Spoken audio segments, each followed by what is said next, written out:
What's going on, everybody? Welcome into Fantasy Pros. This is the Fantasy Baseball Podcast. We are doing our free agency preview today. It's a slightly delayed episode because of some scheduling conflicts. I was pushing out kidney stones earlier in the week and doing some traveling, so we had to push this one back, but we are very excited to kick off our off-season baseball content a little bit earlier than usual, but we love baseball. We love talking about it. We could only keep us away for so long. I am your host today, Joe Orrico, joined for, I believe, the first time we've ever done a show together by the wonky penguin, Kelly Kirby. Kelly, how you doing today? It's great to talk with you finally.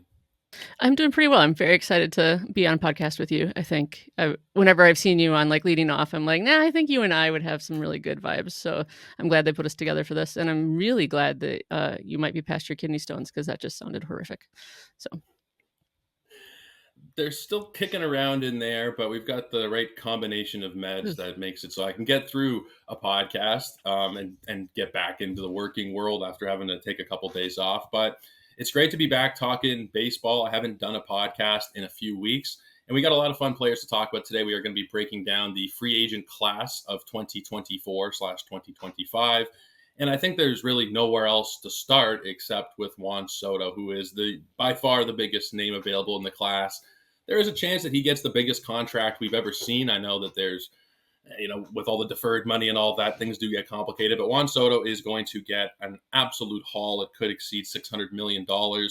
And it probably should after the year he just put together. 128 runs, 41 homers, which was a career high for him, 109 RBI, 7 stolen bases, and he also hit 288 with a 419 on base, a 569 slugging.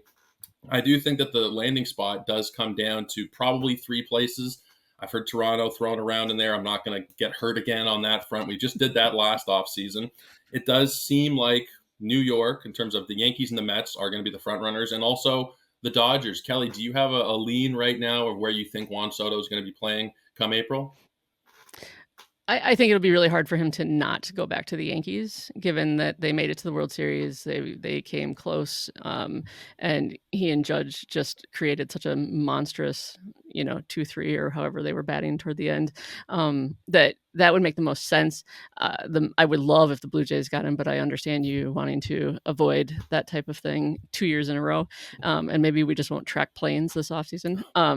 But I suppose he could go to the Mets. I feel like the Yankees are gonna kind of come in like hard for him, given what they've done. And if the Dodgers swoop in and get him, then that's just the end of baseball as we know it, right? So if he goes to the Dodgers, it's I'm not sure how closely you follow basketball, but this is essentially the Kevin Durant to Golden State move from 7 years ago or so. You lose the championship to the superpower.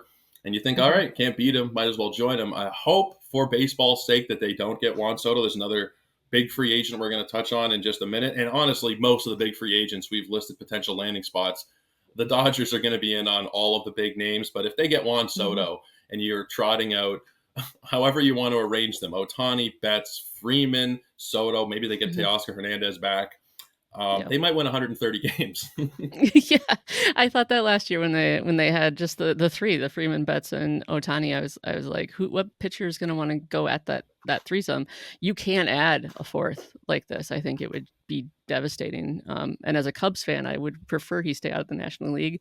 So maybe that's why I'm really hoping Yankees. But yeah, and I also think from a fantasy perspective that on the Yankees, he has a good chance of like those counting numbers, keeping them up really high. If they could bring in anyone else in that lineup to kind of help boost them, which I think they would if they got him. So I like him there, especially with that short porch. But it is, like I said, I would just prefer it not be the Dodgers. If it's the Dodgers, for a fantasy point of view, that would be amazing for Juan Soto's value. He might have 150 runs and 140 RBI, and God only knows what else he could put up in that lineup. I'm not sure how they would arrange it. I would imagine he'd be batting first or second, considering the on-base prowess. But you could take those 4 names, throw them at the wall, and it wouldn't really matter how you come up with them 1 through 4. It would be ridiculous. Now, I do think the Yankees need to really, really push for getting Juan Soto back, whether it's 10 years, 15 years, sign him until he's 100 years old. It doesn't matter, because if he leaves, you got Aaron Judge, who is on the wrong side of 30. You got Jazz Chisholm. And then that's kind of it offensively. We Yeah. saw them even with Juan Soto this year kind of struggle outside of the Soto Judge incredible pairing. They kind of need to Yeah. get him back, and that would also be, as we saw this past season, a really great fantasy spot for him.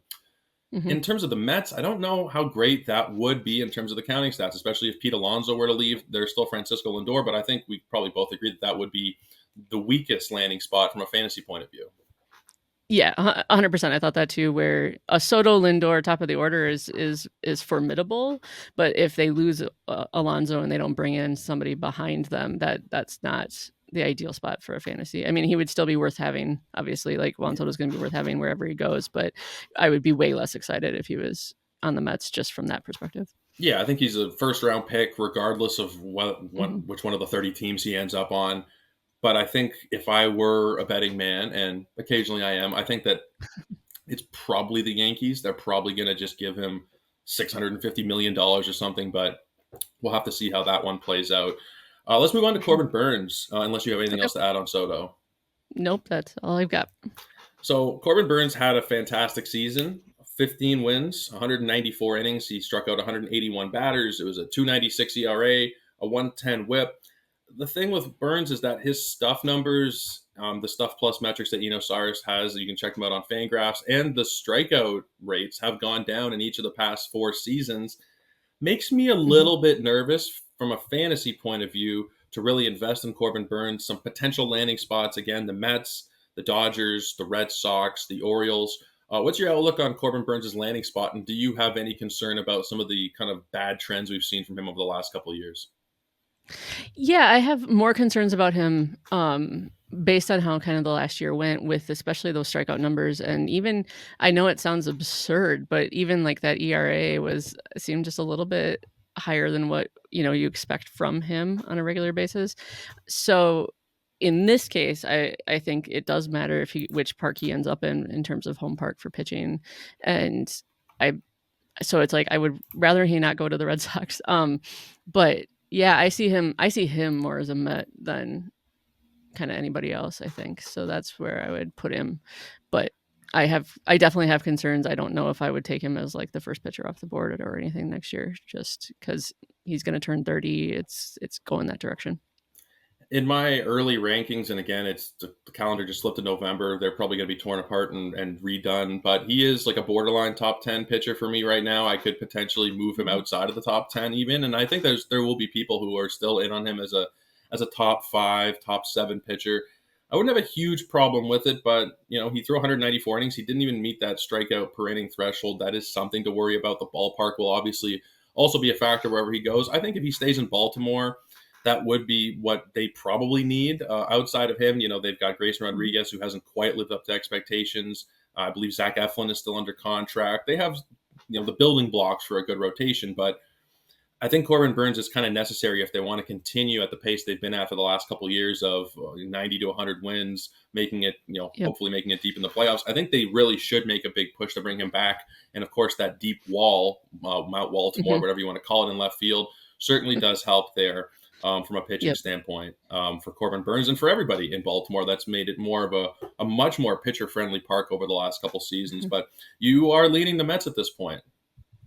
I'm leaning the Mets just because I feel like the way that this season went for them, where they were so good and then they were, where they were so bad and then they were so good, and I felt like when it got to the playoffs, that pitching just, when they started Kodai Senga at one point, like who hadn't pitched all season, like it's very important for them to lock down somebody that they can count on. And if nothing else, has been pretty consistent at giving innings, I believe. So he fills that rotation guy really strongly for them. I can definitely see Baltimore doing it with kind of the same idea that they just didn't have they didn't have a great rotation do exactly what they wanted it to do, and so bringing him back for the Grayson Rodriguez situation, and even though they brought in Trevor Rogers in the weirdest trade in history, I don't think he's going to be in there either. So yeah, I like him in Baltimore too. I think, but I don't like I said I'm not a big fan of him going to the Red Sox, but you can tell Mike Mayer that. So That was one of the more puzzling trades at the deadline. I mean, Trevor Rogers and Eloy Jimenez didn't save their season. It's hard to be mhm, surprised by that. Eflin was a mhm, pretty good pickup for them, but couple of deadlines in a row, as a side note, that have been a little puzzling in Baltimore. I know they acquired Jack Flaherty in 2023. That was kind of their big move before Mhm. he kind of had his resurgence, and that didn't work out too well for them. So they're going to have to start nailing these deadlines. And I do think they are going to have to start nailing some of these free agents if they want to remain competitive in the American League East, where outside of Toronto, every team is probably going to be very good again next season. And we saw what can happen down the stretch to a team like Baltimore. Even though they started off really well, they Mhm. did have a pretty disappointing second half and a bit of an early exit from the postseason. Let's mention Roki Sasaki, who is, I just saw a report the other day, I believe it was Kylie McDaniel, who said that there is a strong likelihood that he is going to be posted. And surprise, surprise, the Mhm. Dodgers are going to be the team that is very in on Roki Sasaki. Japanese Yep. players do tend to like playing on the West Coast. He already has Yamamoto and Otani out there. It would make sense, and it would be a rather scary thing, I think, for Major League batter. Sasaki, amazingly, is still just coming off of his age 22 season. He had a 2.35 ERA in Japan last year, over 111 innings with 129 strikeouts. His whip was 1.03. He looks like even a slightly better version almost of Yoshinobu Yamamoto and quite a bit younger. Pretty scary Mhm. thought of him potentially going to the Dodgers, Kelly. Yes, and that is, I think, where I would put him too. I mean, like you said, they like to stay on the West Coast a little bit more. And I mean, I don't know if you send Otani for a recruitment trip, like who's going to say no to him? Yeah. Um, so it's and they've been scouting him super heavily. I was surprised to see. I mean, we were looking at a list from the Athletic as well, and I was surprised to see the Diamondbacks seem to be very much in on him as well, which is kind of an interesting dark horse because you're still out in the West somewhere. So perhaps, but they have a much higher hill to climb, I think. So yeah, I couldn't get over that he was 22 because I know that a lot of times coming out of the Japanese league, they're much older when they get posted, and so he would be a very interesting case study, I think, for how Major League Baseball is going to interact with the NPB going forward. We just saw Yamamoto get the biggest ever pitching contract last season, and he's, I think, 29 or 30 years old. There's a good chance Sasaki is able to beat that on a per year basis and even maybe on a term basis if he gets signed to a 15-year contract or something. It wouldn't really surprise Right. me. It's like almost doubling his lifespan to this point in terms of the contract, almost. But it wouldn't Right. surprise me really. Again, it's the same culprits: the Dodgers, the Mets, the Yankees, Boston. These are the teams that historically do spend. And you figure when a 22-year-old ace pops into the free agent market, they're going to do what they can to try and sign him. If I were to place money on this right now, I'd say he's probably going to go to the Dodgers. It just seems to be the most likely outcome at this point for Roki Right. Sasaki.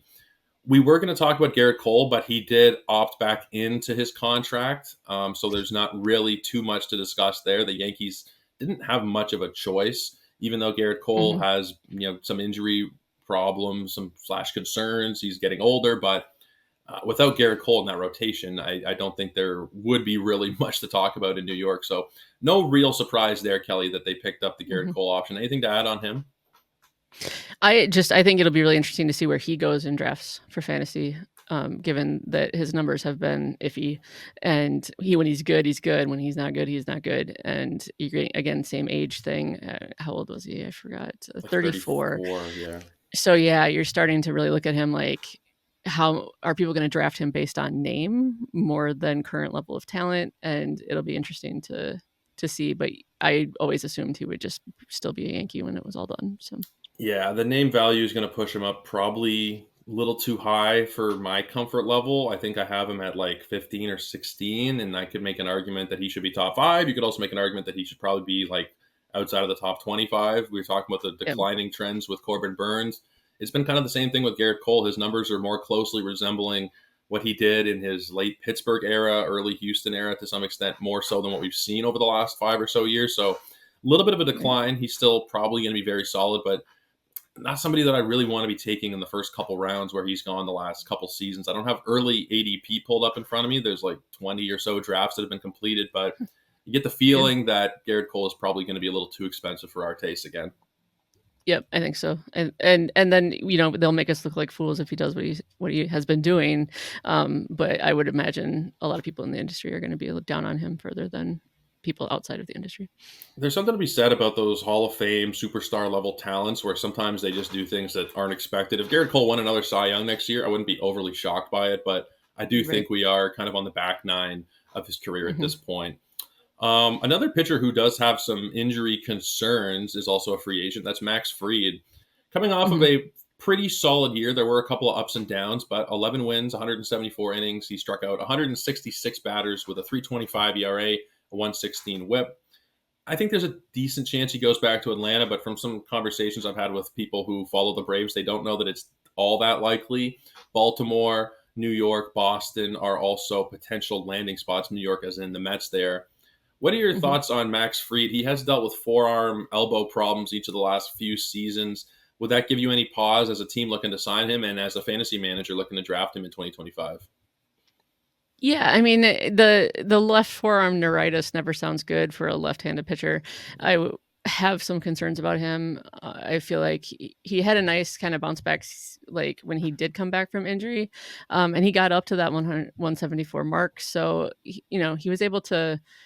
He was able to kind of fight through it, but whenever a pitcher has an injury to that arm, I get a little bit nervous. And neuritis is one of those words where it's like, okay, well, we don't know exactly how severe that means and when it can like flare up.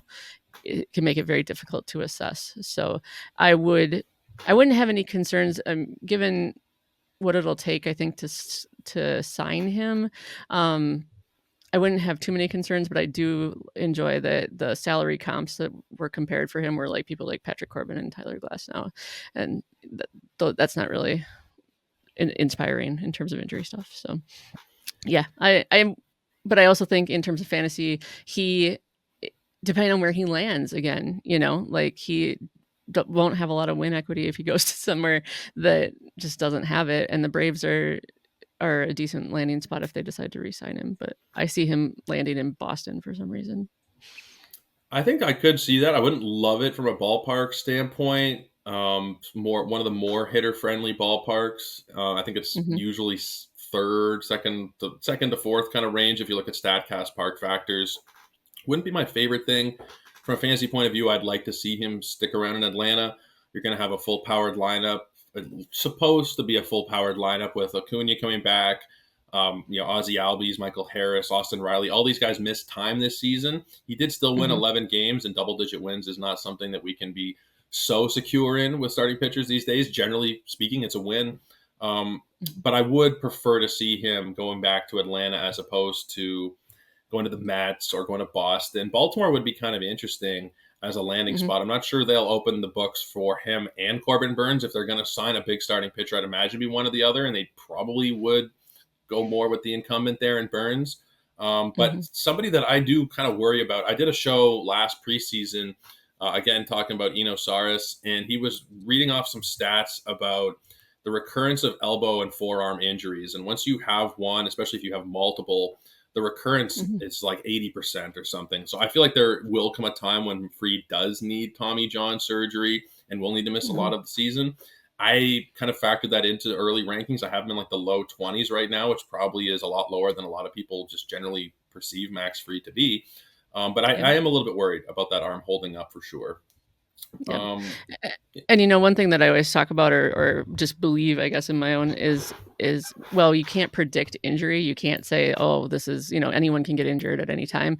I do think there are you have to pay some attention to little things like this where it does exist. And I think he does have a higher he has a higher inclination, I think, for an arm issue than some other pitchers. So it's okay to take injury into account in situations like this, in my opinion. Yeah, I think he'll still get paid because a pitcher who, I mean, if you look at his track record, if Mm-hmm. you just forget about the injury problems and just look at the scoreboards these last 6, 7 years, every year pretty much he's right around the 3 ERA. He's winning double-digit Yep. games.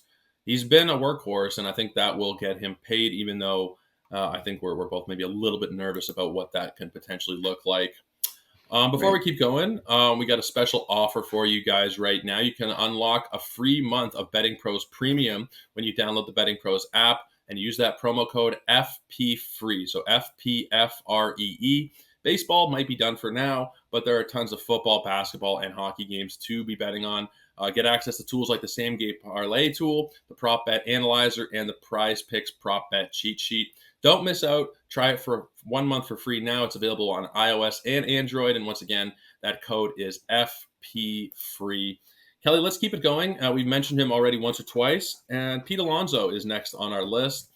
He had a pretty solid season, 91 runs, 88 ribbies, 34 home runs, 237 batting average wasn't so great.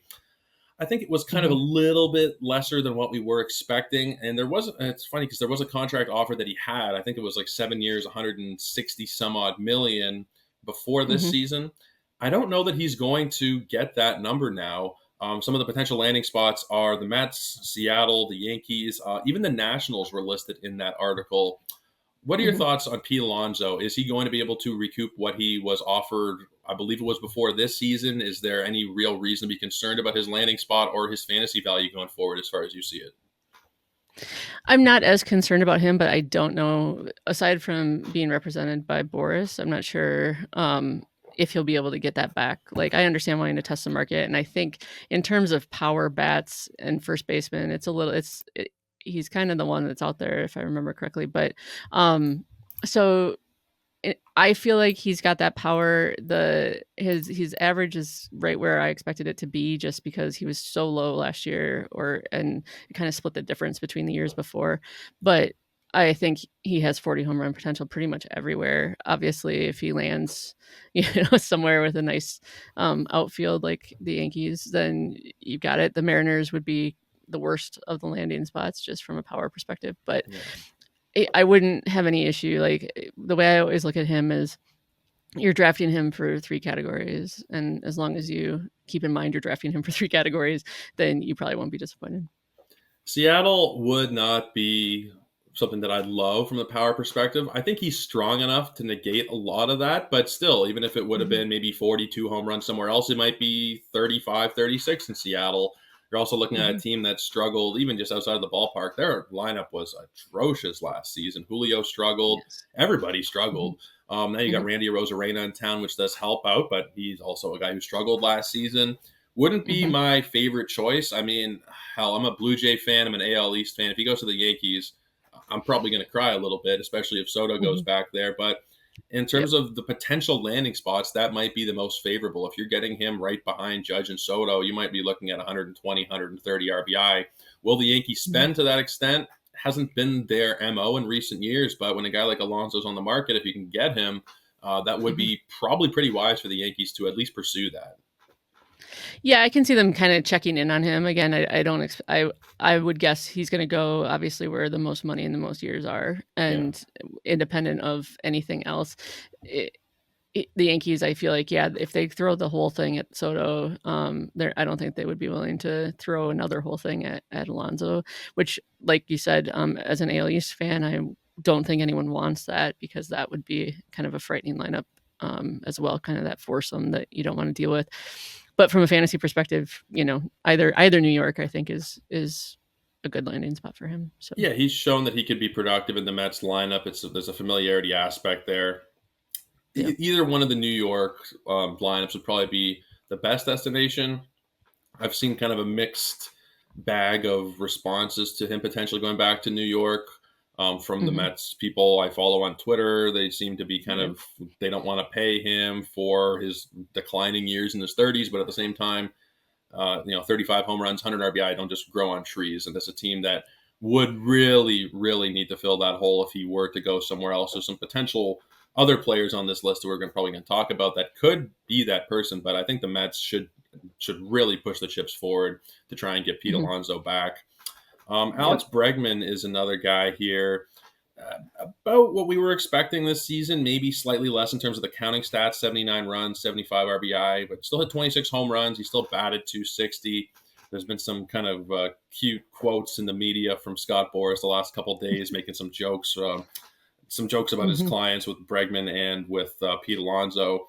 Now, the potential landing spots, Houston, the Yankees, the Nationals have popped up a couple times on this list, Seattle, Detroit. I think he probably goes back to Houston, but I don't have a great feel for the market on Alex Bregman at this point. He probably hasn't been exactly what people were expecting over the last couple of seasons. He had that amazing MVP worthy year in Hmm. 2019, I think it was. And then over the last few years, hasn't been bad by any means, but hasn't really been an outstanding player either.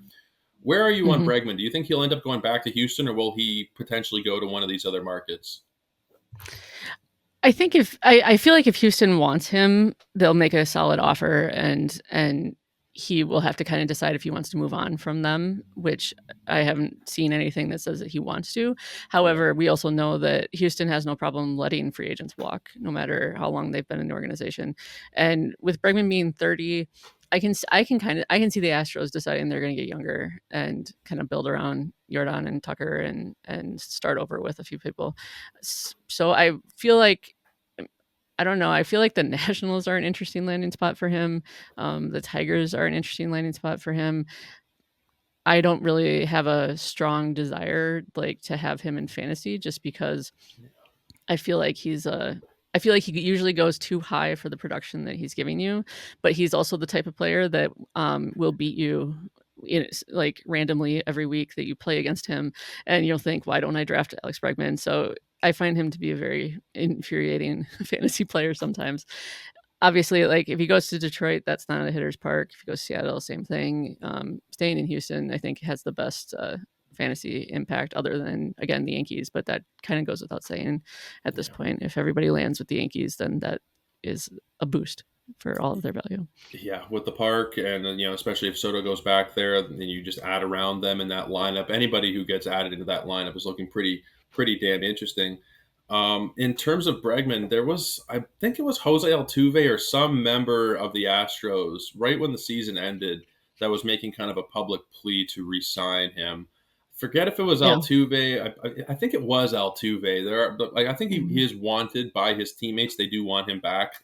However much of an impact that has, I'm not sure. But keeping your superstars happy generally is a Mhm. good thing. If they're happy playing with Bregman, having him as their third baseman, and still giving you decent production, there's a good chance Mhm. that they listen to their stars and bring him back. For fantasy, I always find that he gets pushed up a little bit because of the perceived scarcity at third base. Oh, the position dries up. I got to take somebody. And then Bregman ends up going. Same thing with like Nolan Arenado the last couple of years. He ends up going Mhm. a little bit earlier than he probably should. I don't think he should be a top 100 pick at this point. If he's in Houston, he's probably borderline. But I agree with you that he's kind of a frustrating player to roster, especially in head to head, because you do get weeks where it is okay. He went 1 for 17, and then the next Mhm. week he goes 9 for 15 and hit 3 home runs. It's like what are we Right. doing? So he is a Yep. bit of a polarizing player for sure, especially as he enters into his 30s. He's already in his 30s, I believe, but you're not looking at amazing production going forward. But I think, especially if he's back in Houston, you're still getting solid third base production. And, there is something to be said about the position not being super deep. So I don't hate him as long as the price doesn't get pushed up too much.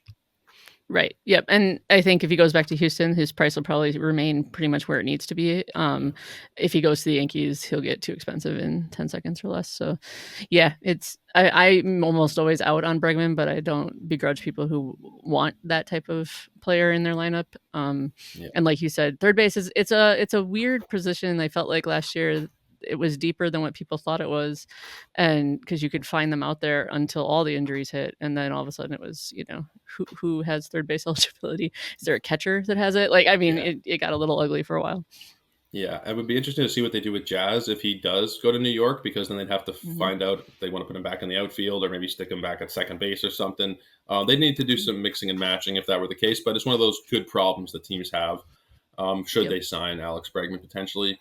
Let's talk Blake Snell, who did have a bit of an abbreviated year, missed a little bit of time Hmm. at the beginning. He was a late signing. I think spring training had actually started before Blake Snell had put pen to paper on a contract. But what he did was excellent. He had a 3.12 ERA, a 1.05 WHIP, and a 35% strikeout rate. It's funny, Kelly, if you look at his Cy Young season, then you look at this past year, he was actually better this year in terms of a lot of those Hmm. ERA estimators, in terms of the command, in terms of a lot of things. This was actually a step up from what he did when he won his second Cy Young the previous season. Again, the landing spots, stop Hmm. me if you've heard this one before, the Yankees, the Orioles, the Mets, Atlanta, and San Francisco are the probables here. Do you think he'll go back to San Francisco? Is there a chance that he goes somewhere else? Where are you at on Blake Snell at this point? Well, first of all, can we just take a moment and get really excited that he pitched into the 8th inning for the first time ever in his career this year, and I think he did it twice. Yes. So, Yeah. so if he's not parlaying that into a bigger contract, then they're just doing it wrong. But yeah, I mean, I guess I see him going back to the Giants. I feel like that's such a friendly ballpark for him, and like you said, he improved on so many of his metrics that. And I think that he would see that as a positive place to land. I do, however, again, he's going to follow the money wherever that takes him. He, on the Orioles would be interesting, but I can also see him on the Braves. Those are kind of the three that make the most sense to me. I don't know how long of a contract he's going to get because of his track record being so up and down and all over the place. I've seen some that are like, 5-6 years. I've seen some that are like, no way is anybody going to go more than 3. But you get a full season out of him. I think he would be worth a pickup for pretty much anyone. The thing with Blake Snell the last couple of years is the start to the season they've been awful, and then he picks it up in the second half and he's been just fantastic. Mm-hmm. Any concern from a fantasy point of view about trusting him? Maybe especially if you're looking at head-to-head leagues where maybe he turns it around in August, but you might have lost your playoff spot if you trusted him as your first starting pitcher. You never know what Mm-hmm. the year's going to bring, but each of the last 2 seasons, really poor starts where people have even debated dropping him, and then he's turned Mm-hmm. into a Cy Young worthy pitcher in each of the last 2 seasons. So how does that factor into you drafting him next year for fantasy? Well, I have a tendency to never draft Blake Snell, and I know I said that about Bregman too, but it's funny that we fell on both of those guys so close together because I hate rostering either one of them for different reasons. If you can get him as your SP2, I think that it's worth it if you have a solid SP1. Like if you're gonna do pocket aces as a strategy, okay. Like I mean, I would still want a better ace for my second one, but if you want to get to kind of higher octane guys, but you have one that's much more solid and much more reliable early in the season. Once you have a track record like he does, yeah, as long as you draft him knowing that it's going to get ugly, and he's going to have some like 9 walk starts where you just don't understand what happened. But I would be more willing to draft him if he goes back to the Giants, I think, than almost anywhere else. So that's going to influence my decision a lot.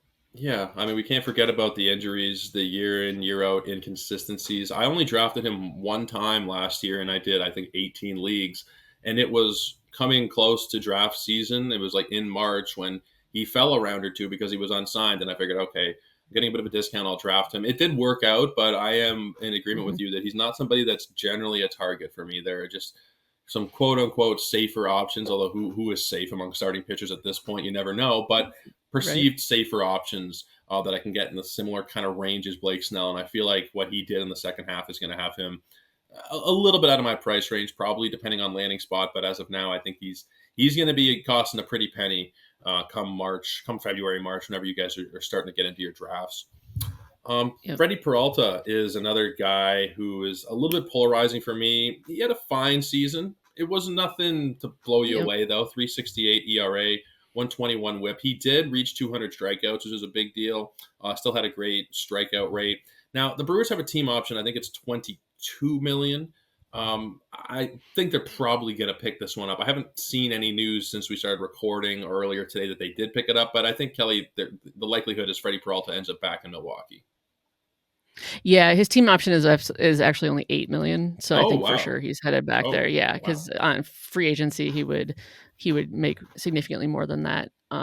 But he's kind of in the I include him in the Blake Snell chat where, um, when he misses bad. But I don't mind him as an SP2 either. So he'll be back in Milwaukee. I don't mind that as a landing spot for him.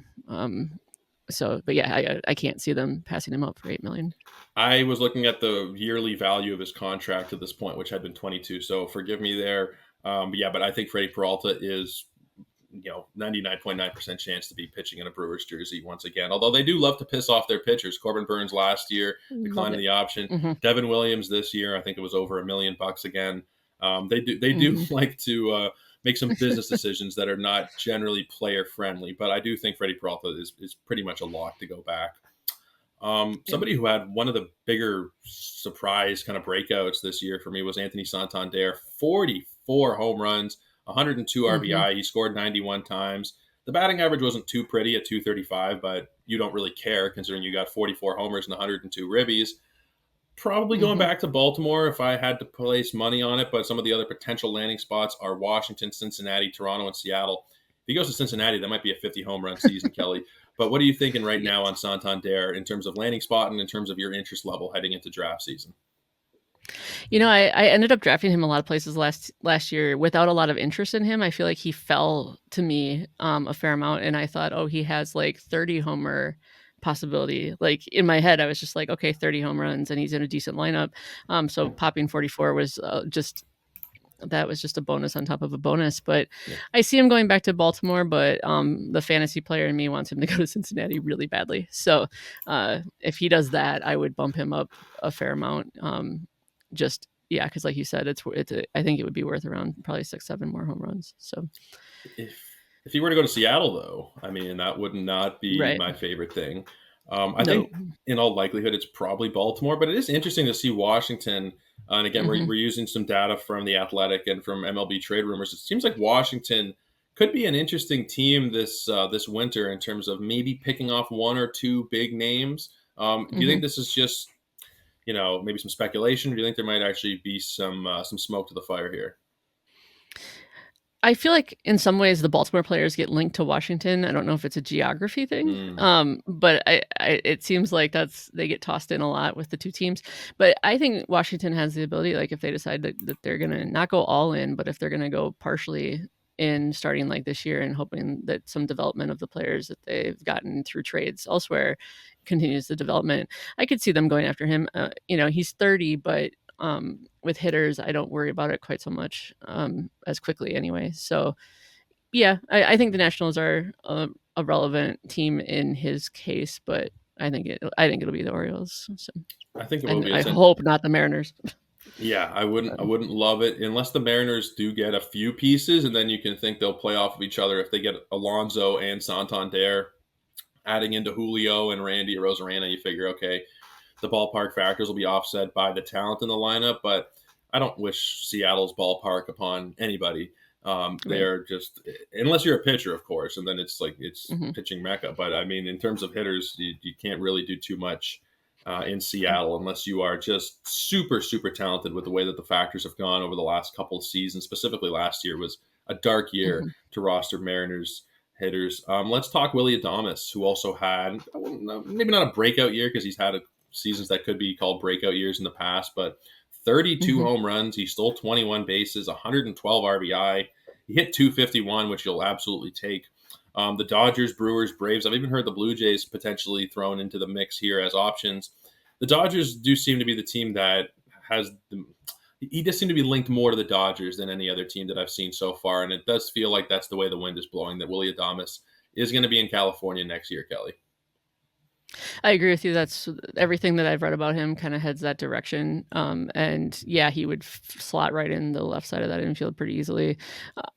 And again with them, they have all of the same problems where like, where do you want to play Mookie? I guess you can play 7 spots. And you bring Adames in, it's like his strikeout prowess is infuriating sometimes, but the amount of pop you get from a guy with shortstop eligibility in that situation, I like him in the National League. If he stays with the Brewers, I'm good with that too. But I think he'll be, like you said, I think he'll be on the West Coast somewhere. Ironically, they haven't been tied to him at all, but I did read yesterday about the Padres, how they might ironically need a shortstop, even though like 2 years ago they had like 8 shortstops on their roster. So I wonder if they might come in as a dark horse, depending on like what the market is shaping up for Adames to be. But I would guess Dodgers if I had to. Padres would be hilarious. Like their whole roster is shortstops. Tatis, Mm-hmm. Merrill, Kim. I mean, I think Yep. Machado was initially a shortstop. Like Yep. everybody was once a shortstop, and then they Mm-hmm. eventually have a different a different place to play on the field. It works out Yep. though. It tends to work out there. I mean, look at Jackson Merrill. He Mm-hmm. moves off a shortstop, and then he puts up one of the best rookie seasons we've seen in a long time. So Yep. good that he may even dethrone Paul Skeens for the rookie of the year. But that's a show for another day. Exactly. Marcell Ozuna was also on our outline, but it looks like his club option is going to be picked up if it hasn't been already. I think they'd be crazy not to take back a 40 home run, 300 hitter with a 154 WRC plus. He was a player and a half last year. I'd imagine he's going back to Atlanta, Kelly. Yes, yeah, I think they've already exercised it, or they will for sure. Yeah. So yeah, he'll be there, and it makes sense. Like we said, he was a steal in the draft this season. So next year the price will be much higher for him, but he still has tons and tons of power. So will the utility only designation keep him off of your teams, or is that something that we just don't need to worry about as much anymore, considering Ohtani and Rooker and everybody else that's going to be just utility eligible? Is it something that you're going to factor in a lot? No, I've been writing outfielder profiles, and that was one of the things I say is I'm like, when you have a hitter like that that's quote unquote clogging your utility spot, like let him clog it. It's fine. Like just pretend he's got second base eligibility. It's just one spot in your roster, and that's just where they are. So you're not gonna regret having them. Just don't draft too many of them. Yeah. Don't even draft two of them, depending on your format. Exactly. Some of them you can just start one, and that's something to look out for, even with Brent Rooker, who I think he'll get outfield back initially or eventually, but initially he's going to be utility only, depending on where you play, because there's different games played thresholds, but just something to be aware of as you're drafting your teams. If you draft Ohtani, then that kind of takes care of the utility spot for you. Christian Walker is another name that is headed to free agency. 72 runs, 26 homers, 84 ribbies, and a 251 batting average. Not quite to the same level as the past couple seasons, but still very, very good production at a pretty weak first base position. Diamondbacks should probably do what they can to get him back, but I'm also seeing the Astros, Yankees, and Mets that are linked to him. What's your prediction with Christian Walker? Is he going to be back in Arizona, and what's your interest level? I love Christian Walker. Every year I go on at least 2 podcasts and talk about how no one drafts him and everyone should. His oblique injury last year kind of put a little dent in that, but I think he'll end up in Houston. The Diamondbacks will make a push for him, but I think the Diamondbacks are going to look a little bit harder at pitching in free agency than hitting. So I can see him in Houston. I've also seen him linked to Seattle, but again, like it's kind of those same teams where, and Seattle can use him, but if he goes there again, you're just kind of in a weird like hitter's graveyard. And so I'd much prefer that he is in Houston, and having him bat behind Tucker and Alvarez would be that would be a really good landing spot for him.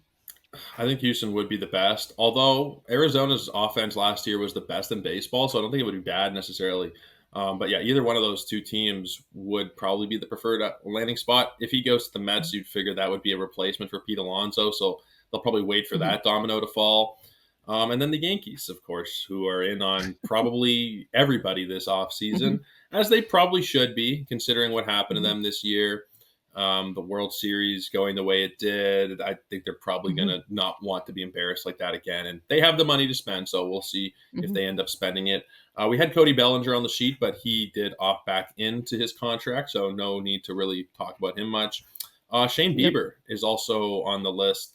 Just 2 starts. He looked like the steal of draft season for the first couple of weeks, and then Tommy John surgery. So I don't think he'll be back until probably a couple months into the season, but some potential landing spots: Cleveland, the Dodgers, the Rangers, who are in on every pitcher coming off of injury, it seems, at this point. What's your prediction for Shane Bieber, Kelly? Where do you think he'll end up, and what's your interest level heading into next year as well? I don't have a ton of interest level unless he's like, again, the discount would have to be really high, because when he pitched it, he, like you said, he looked good, but that's just a few different arm injuries, I think, for him that would scare me off. I can see Cleveland going back after him, but like you said, the Rangers have this very weird infatuation with pitchers coming off of injuries, and you would think that, the one that they most recently did would kind of deter them from that, but they don't seem to care. So I can see him landing there too. But if I were to throw money, I'd say probably Cleveland, but it's a bit of a toss-up considering the injury timeline. I think he'll probably miss the first 2 months of the season, although people are coming back sooner and sooner from Tommy John. It seems like it was 15, 16 months, and then it was 13, 14, and now it's just over a year. So you never know, but he won't be ready to start the season. I think that's something that we can be pretty assured of. There's a bunch of other free agents here, Kelly, and we are pushing up against the clock. So I want to throw it to you. Is there anybody else Mhm. on this list, whether it's Jack Flaherty, Sean Manaea, Walker Buehler? Who else is somebody that you're going to be keeping an eye on over the next couple of weeks and months as free agency really gets going in earnest? I have some weird interest in Buehler, and I also am excited to see where Teoscar Hernandez lands. I think because he doesn't he doesn't have a team option.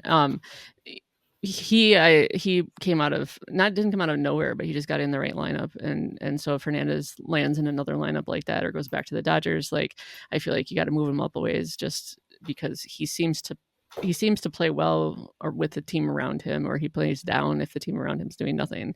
But always call him in the home run call contest when he's facing a lefty, and like I said, I have a thing with Walker Buehler. I just feel like he has so much talent, and he's not.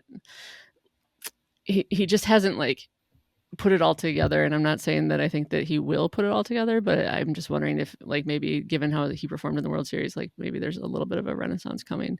But I'm shocked that he's 30. So I would have put him. I think in my brain he'll just always be like 23. um. So so those are the two that I have the most interest in. How about you? Well, Bueller is, I mean, what he did in the playoffs was just so night and day from what we'd seen from him this year. A couple of Tommy Johns, no more sticky stuff. You wonder if he'll ever fully get back to where he was, but I feel like we got that glimmer of hope in the playoffs that yes, old Walker Hmm. Bueller still exists. He's not dead. Hmm. He is still there. Even though I would have never expected to see that kind of production from him again, I personally would have told you 3 weeks ago that he's cooked, he's done. There's nothing left there. But Yep. definitely some promise, and I wonder if that will really push him up draft boards because people just remember, what have you done for me lately is kind of the big thing in a lot of fantasy sports. Baseball is no different. People will remember Hmm. those outings over the final couple weeks of the season, and maybe he gets pushed up a little bit too high, but definitely got my interest back with him. Jack Hmm. Flaherty is the one that is super interesting to me because he's been around. I think he's pitched 7 seasons in the majors, two of Hmm. them great, 5 of them terrible. And Hmm. he's coming off of the best one, where if he'd stayed in the American League all year, Jack Flaherty's probably getting top 5 Cy Young consideration, if not even higher. But do we Yep. trust him now, especially if he goes to another new team, which would be his 4th team in the span of what, a year and a half? Getting Hmm. accustomed to a new environment, new coaches, et cetera, et cetera. Will he be able to recreate that magic that he had this past season? I'm hoping he goes back to the Dodgers, but Jack Flaherty is somebody that I'm really interested in, and I'm not really even sure what to do with drafting him, just and ranking him because skills wise, he's probably top 15 or so, but he should Hmm. probably be in the 20s, if not the 30s. Like he's a really, really polarizing player for me as we get into ranking and draft season for sure. Yeah, and all I'll say about him is he has Minnesota Twin written all over him, in my opinion. So that same sort of injury risk, but coming off a decent year, and they tend to know what to do with them right up until they get injured again. So I feel like Minnesota would be a pretty decent landing spot for him as well. Minnesota has really done some great things with pitching over the last couple seasons. If we add him into that mix, you got him and Lopez, and you got Ober and Joe Ryan. Like that is a Hmm. formidable rotation. They have a really solid pen. Um, their lineup was actually surprisingly really good this year. I think they were top 5 or 7 if you look at WOBA, WRC Plus, and things like that.